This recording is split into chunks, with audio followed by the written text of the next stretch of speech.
लेकिन नरोत्तम जोशी से जाकर कह दो कि वो कोई गवर्नर नहीं है, काम करेंगे कहा था, लेकिन काम में इतना समय क्यों लग रहा है, बार बार मुझसे ना पूछे। लेकिन उन्होंने कहा है कि काम पूरा होने की खबर लेकर ही मैं उनके पास आऊं, नहीं तो आपको जो कुछ भी उन्होंने दिया है आप वो मुझे वापस लौटा दें। जाओ यहाँ से और उनको कह देना कि वो अपने लिमिट में रहे। राम जी, इससे पहले कोई और यहाँ आ जाए, जल्दी यहाँ से निकलते। चलो चलो चलो। चलिए। नहीं काका, मैं यहाँ से ऐसे भाग कर नहीं जा सकता। लेकिन भीम काका, भगोड़ा बनकर भाग जाना मतलब व्यवस्था का अनादर करना है।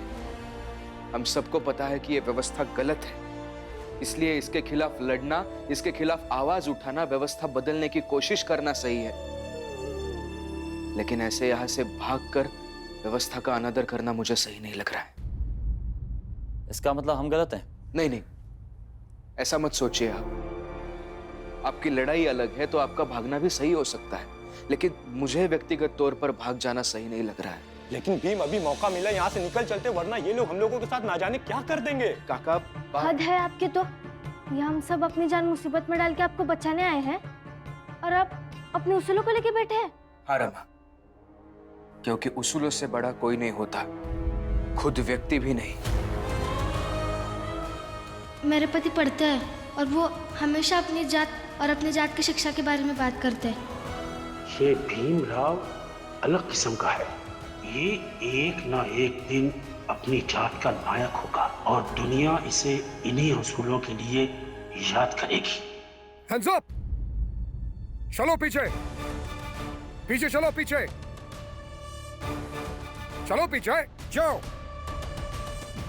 तुम्हें क्या लगा था मुझे बेवकूफ बनाओगे और मैं बन जाऊंगा? हम सत्ता चलाने वाले लोग हैं। हम वही आम लोग हैं जिन पर आप सत्ता चलाते हैं। आपकी सत्ता से त्रस्त होकर ये आपके खिलाफ खुद की जान देने को तैयार हो गए हैं। आपको आपकी शासन व्यवस्था के बारे में थोड़ा तो सोचना ही चाहिए। और आप भी उसी सत्ता में काम करते हैं जो मेरे जैसे निर्दोष को यहाँ लाके खाने में जहर मिला के मार डालना चाहते हैं। आप भी उसी सत्ता का हिस्सा है जो किसी बड़ी जाति के व्यक्ति के कहने पर एक छोटी जाति के व्यक्ति को मार डालना चाहते हैं। यकीन कीजिए सर, आपकी ये सब बातें मैं लंदन तक पहुंचा सकता हूं। क्या बकवास कर रहे हो? बकवास नहीं कर रहा हूं। आपके आदमियों ने जो मुझे खाना दिया था वो मैंने संभाल के रखा है। उस खाने की और उसमें मिलाए गए जहर की जांच की जाएगी और फिर सारा सच बाहर आ जाएगा। आप हम सबको बांध के रख सकते हैं, लेकिन सच को नहीं। कौन पहुंचाएगा तुम्हारा सच लंदन? हम पहुंचाएंगे या हमारे वकील साहब पहुंचाएंगे इस बात को लंदन तक। पर आपको अंदाजा नहीं है कि भीमराव और उसका परिवार बंबई के गवर्नर से एक बार मिल चुके हैं। गवर्नर साहब भीमराव से अच्छी तरह से परिचित हैं। यदि आपने इन लोगों को नहीं छोड़ा तो मैं आपको आश्वस्त करता हूं कि हम सच को लंदन तक अवश्य ले जाएंगे।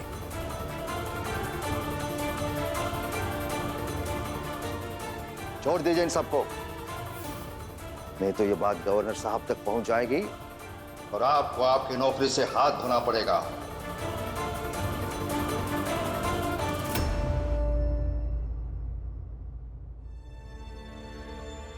गुरुजी, आपका बहुत बहुत धन्यवाद। चलिए।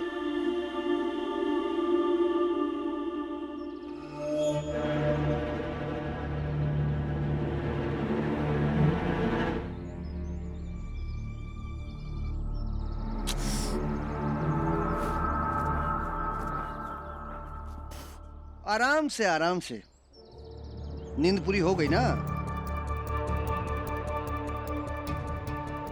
क्या मिलेगा मुझे बांध कर आनंद? अब तक उन लोगों ने भीम का काम तमाम कर दिया होगा आनंद। छोड़ दो मुझे।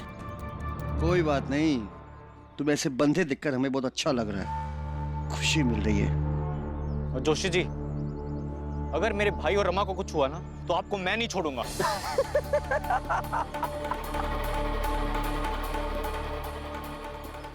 छोड़ना तो पड़ेगा आनंद, क्योंकि रमा और भीमराव जहां गए हैं वहां तक कोई पहुंच नहीं पाता। हाँ, उनकी लाश जरूर वापस आएगी। लाश तो तुम्हारी भी ऐसे जा सकती है, इसलिए उनकी चिंता मत करो, अपने बारे में सोचो। आनंद भैया, भीम, रमा,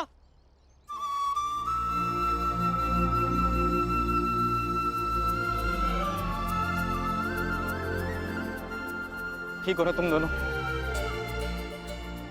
यहाँ सबको कितनी चिंता हो रही थी। हाँ भैया, चिंता मत कीजिए, हम दोनों ठीक हैं। राम जी, रात को नरोत्तम जोशी अंग्रेजी अफसर से कहने जा रहा था कि रमा भी भीम के साथ है। हमने इसे रास्ते में ही पकड़ लिया और बांध दिया पेड़ के साथ। आनंद, उसे छोड़ दो। पर बाबा, छोड़ दो। बाबा, मैं खोलती हूँ इनकी रस्सी। कोई जरूरत नहीं है। रमा, भीमराव, जाने दो। तुम्हारी पत्नी ने बहुत मुसीबतें मोल लेकर तुम्हारी जान बचाई।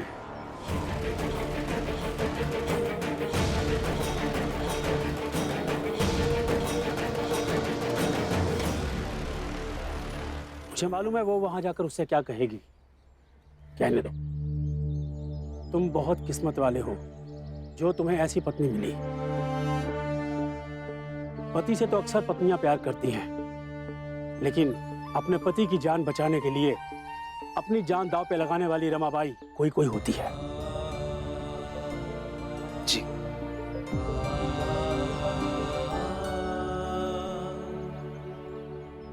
आपके बारे में बहुत सुना है मैंने। आपका बहुत बहुत धन्यवाद। आपके बिना ये सब असंभव था। मैं हमेशा आपका आभारी रहूंगा। तुम्हारी बातें सुनकर ऐसा लगता है कि मैंने सिर्फ तुम्हारी जान नहीं बचाई, भविष्य में आने वाले एक नेता की जान बचाई। मैं अपनी आज़ादी की लड़ाई यूं ही लड़ता रहूंगा, लेकिन भीम, तुम्हारी कही बातें जरूर याद रखूंगा। हालांकि मेरे कहने से दुनिया बदल नहीं जाएगी, लेकिन कोशिश करूंगा कि जीवन में जितने भी लोगों से मिलूं उन्हें मैं कह सकूं कि यदि आज़ादी चाहिए तो थोड़ी लड़ाई उन लोगों के हिस्से के लिए भी लड़नी चाहिए जिनको हम रहने के लिए जमीन भी नहीं देते। ख्याल रखना भीम अपना। मिलता रहूंगा। जय हिंद।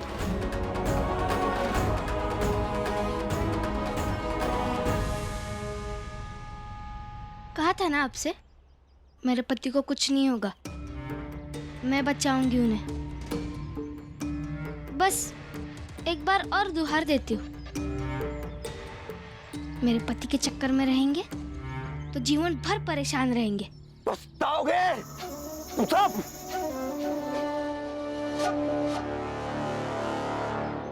हम चलते हैं, फिर मिलेंगे। चलिए, मैं भी चलता हूँ। अब तो मिलते ही रहेंगे। चलिए।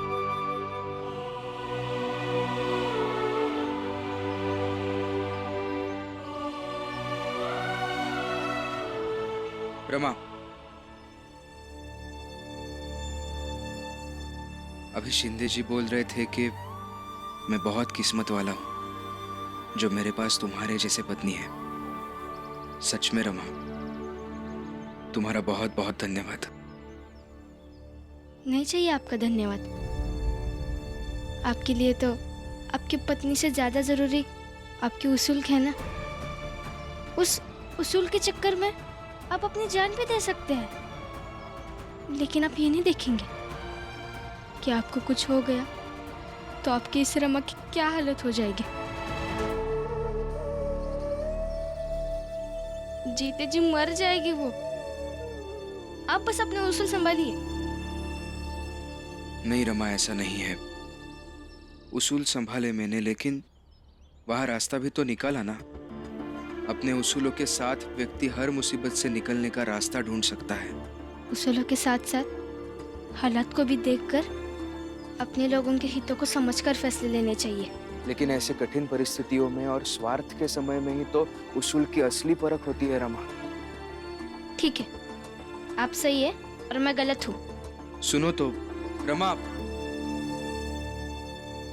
बाबा घर चलिए। रमा, बात सही और गलत की नहीं थी। बाबा घर में दूध नहीं था, मैं दूध लेकर घर जाती हूँ। रमा, रमा। भीम, बेटा रुक जाओ।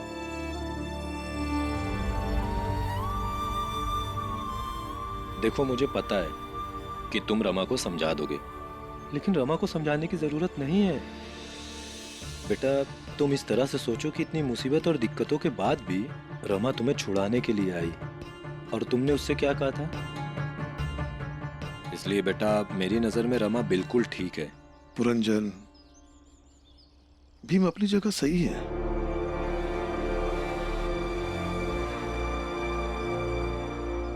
भीम बेटा, आदर्श और उसूलों पर चलने वाले के जीवन में सबसे ज्यादा टकराव उसके घर में ही होता है,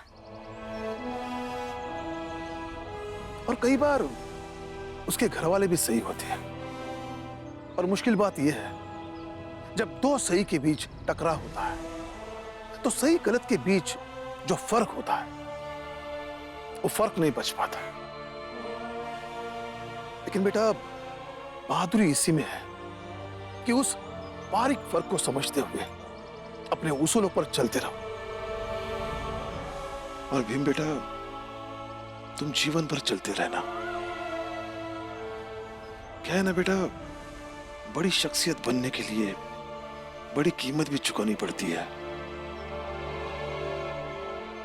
पर मेरी ये बात हमेशा याद रखना। हमेशा याद रखूंगा बाबा। घर चले? चल। ऑफिसर, एक कौन दिया था उस भीमराव को जान से मारने का, वो भी नहीं हुआ। चकमा देकर भाग गया, वो मूर्ख बनाकर भाग गया। आप सबको कुछ भी करो, कोई भी चार्ज लगाओ, कोई भी धारा लगाओ, उस भीमराव को पकड़ो।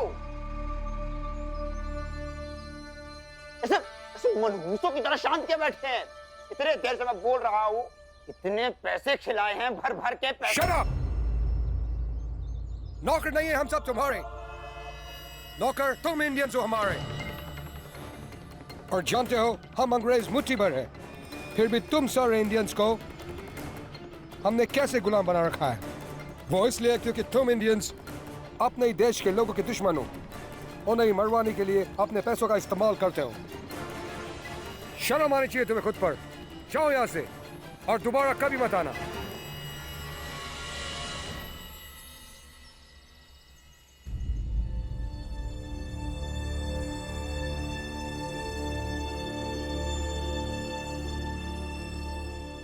रमा दीदी,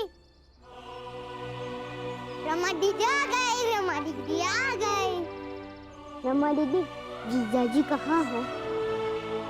आ रहे वो। आ गए दोनों के दोनों। ये क्या पहन ली तू? बेटा तू ठीक तो है ना? ठीक हूँ मैं। रमा, ये का हुलिया बना रखा है। भीम कहाँ है? आ रहे वो। रमा,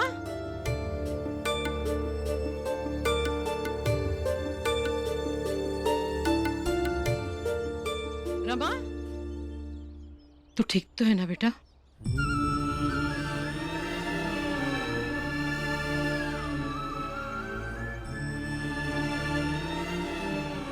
भीम, भीम, भीम कहाँ है? वो आ रही पीछे से, मैं सबके लिए चाय बना कर लाती हूँ।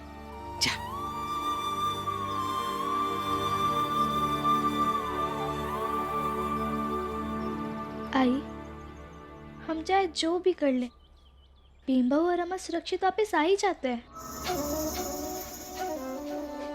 लगता है नरोत्तम जोशी से भी कुछ नहीं हो पाया।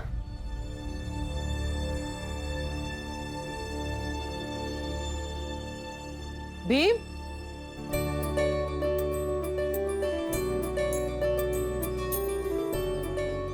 आ गया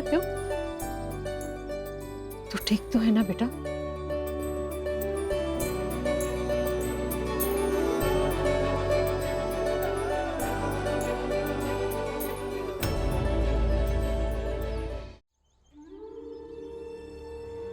प्रेम, पता है तुझे, रमा अपनी जान पर खेलकर तुझे ढूंढने गई थी। सच में बुआ, आज मैं सही सलामत दिख रहा हूँ वो सिर्फ रमा की वजह से। रमा ने जान दांव पर लगा के मुझे वहां से छुड़ाया है। और फिर बाबा, पुरंजन काका, केलुस्कर गुरुजी, शिंदे जी सब वहां पे आ गए। शिंदे जी भी यही कह रहे थे, पति से प्रेम करने वाली पत्नियां तो सभी होती है, लेकिन पति की हिफाजत करने के लिए इस हद तक जाने वाली रमा जैसी कुछ ही होती है।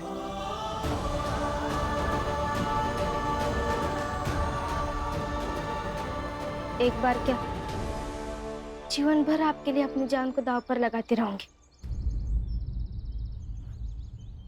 लेकिन आपके लिए आपकी पढ़ाई, फिर आपके जात, फिर आपके उसूल, फिर पता नहीं क्या क्या पहले। उसके बाद मेरी बारी आती है आपके जीवन में, और मैं ये बर्दाश्त ही नहीं कर पा रही। मुझे बहुत गुस्सा आ रहा, दुख भी हो रहा।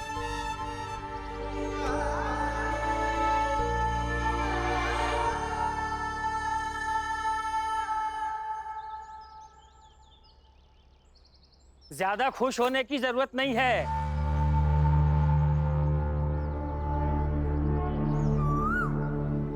अब ये भीमराव तो आ गया, अब अंग्रेजी हुकूमत हम चाल वालों के पीछे पड़ेगी।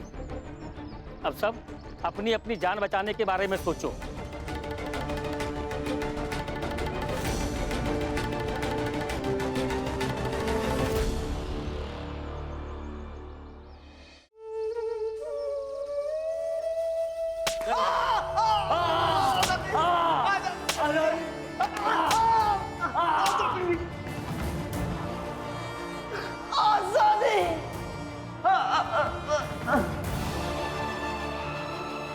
हालांकि मेरे कहने से दुनिया बदल नहीं जाएगी, लेकिन कोशिश करूंगा कि जीवन में जितने भी लोगों से मिलूं उन्हें मैं कह सकूं कि यदि आज़ादी चाहिए तो थोड़ी लड़ाई उन लोगों के हिस्से के लिए भी लड़नी चाहिए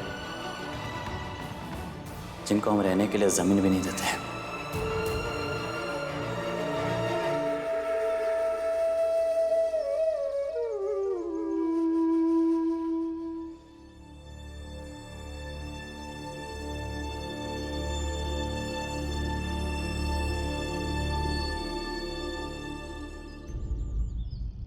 भीम बेटा, तुम्हें थोड़ा सतर्क रहने की बहुत जरूरत है और अपना ख्याल भी रखना होगा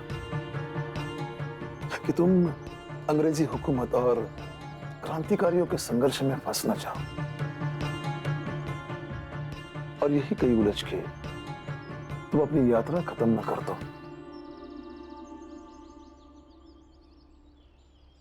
बाबा, उस अंग्रेज अधिकारी ने क्रांतिकारी को मेरे सामने बहुत मारा, इतना मारा कि वो क्रांतिकारी मर गया।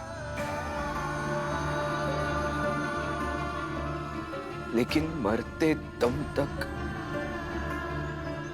वो आजादी आजादी ऐसे नारे लगा रहा था। बाद में मैंने दूसरे क्रांतिकारी से बहुत सवाल जवाब किए। पूछा मैंने, आप जिस आजादी के लिए लड़ रहे हैं उस आजादी से हमें क्या मिलेगा? लेकिन जो भी है, वो लोग अपने देश के लिए, देशवासियों के लिए खुद के जान की बाजी लगाकर लड़ रहे हैं। क्या हमें उनकी थोड़ी भी मदद नहीं करनी चाहिए?